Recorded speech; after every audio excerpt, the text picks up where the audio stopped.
নিজেকে না চিনে আমরা সারা জীবন অন্যের দেখানো পথে ছুটে বেড়াই, আর দিন শেষে বুঝতে পারি গন্তব্যটা আমার ছিল না।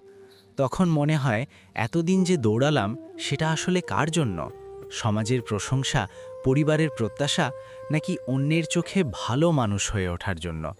অথচ নিজের ভেতরের মানুষটার সঙ্গে একবারও ঠিক করে পরিচয় করা হয়নি। আমরা জীবনের প্রায় পুরোটা সময় ব্যয় করি অন্যকে বুঝতে, অন্যের মন রাখতে। কে কি ভাববে, কে কষ্ট পাবে, কে খুশি হবে, এই হিসাব কষতেই দিন কেটে যায়। কিন্তু নিজের ভেতরটা কতটা অগোছালো, আমাদের আসল চাওয়াটা কি, তা জানার চেষ্টা করি না। নিজের অনুভূতিগুলোকে আমরা অনেক সময় ইচ্ছে করেই চেপে রাখি। কষ্ট পেলে বলি কিছু হয়নি, ক্লান্ত হলে বলি আমি ঠিক আছি, আর স্বপ্ন ভেঙে গেলে বলি এটাই হয়তো আমার জন্য ছিল না। এভাবে ধীরে ধীরে আমরা নিজের কাছ থেকেই দূরে সরে যাই। আত্মসচেতনতা মানে শুধু নিজের ভালো দিকগুলো জানা নয়, নিজের সীমাবদ্ধতাগুলোও মেনে নেওয়া। নিজের আবেগ, নিজের শক্তি, দুর্বলতা এবং নিজের মূল্যবোধ সম্পর্কে পরিষ্কার ধারণা রাখা। কোন কথায় আমি আঘাত পাই, কোন কাজে আমি আনন্দ পাই, কোন পরিবেশে আমি বিকশিত হই, এসব জানা খুব জরুরি। কারণ জীবনটা প্রতিযোগিতা নয়, এটা নিজের সম্ভাবনাকে আবিষ্কার করার এক দীর্ঘ যাত্রা।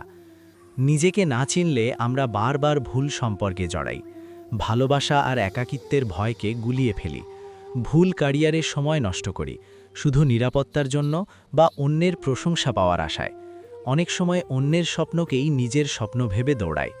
কিন্তু যখন গভীর রাতে একা থাকি, তখন ভেতর থেকে একটা প্রশ্ন উঠে আসে, আমি কি সত্যিই সুখী?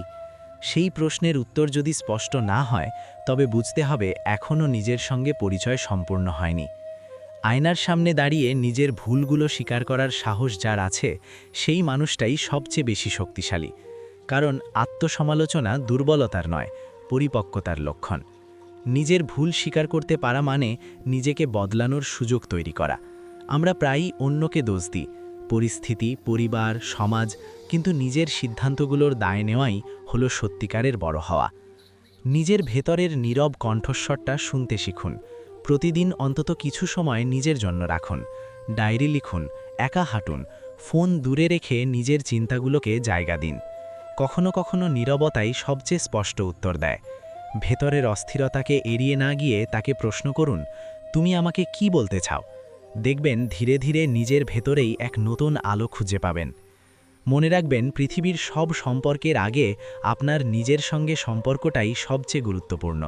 আপনি যদি নিজের সঙ্গে সৎ না হন, তবে অন্য কারো সঙ্গে সত্যিকারের সংযোগ গড়ে তোলা সম্ভব নয়। নিজের ভালো লাগা, মন্দ লাগা, স্বপ্ন আর ভয় সবকিছুকে জায়গা দিন। নিজেকে ভালোবাসা মানে অহংকারী হওয়া নয়, বরং নিজের মূল্য বুঝে নেওয়া। সবচেয়ে বড় কথা, নিজের পথ খুঁজে নিতে সময় লাগলে তাতে লজ্জার কিছু নেই।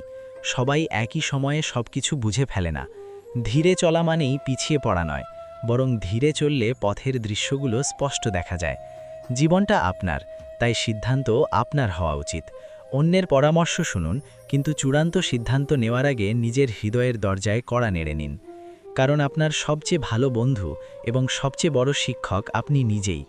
যখন আপনি নিজেকে চিনবেন, তখন অন্যের স্বীকৃতি আপনার কাছে অতটা জরুরি মনে হবে না। তখন আপনি দৌড়াবেন, কিন্তু কারো সঙ্গে পাল্লা দিয়ে নয়, নিজের গতিতে, নিজের গন্তব্যের দিকে। আর সেই গন্তব্যটাই হবে সত্যিকারের আপনার। ভিডিওটি যদি আপনার লাইফে কোনো উপকারে আসে, আমার জীবন ধন্য। আর যদি আপনার সময় নষ্ট করে থাকি, আন্তরিকভাবে দুঃখিত। ভালো লাগলে মাইন্ড আপ চ্যানেলটি সাবস্ক্রাইব করে বেল বাটনটি বাজিয়ে দেবেন, যাতে করে আরও ভালো ভালো ভিডিওর নোটিফিকেশন আপনার কাছে চলে আসে।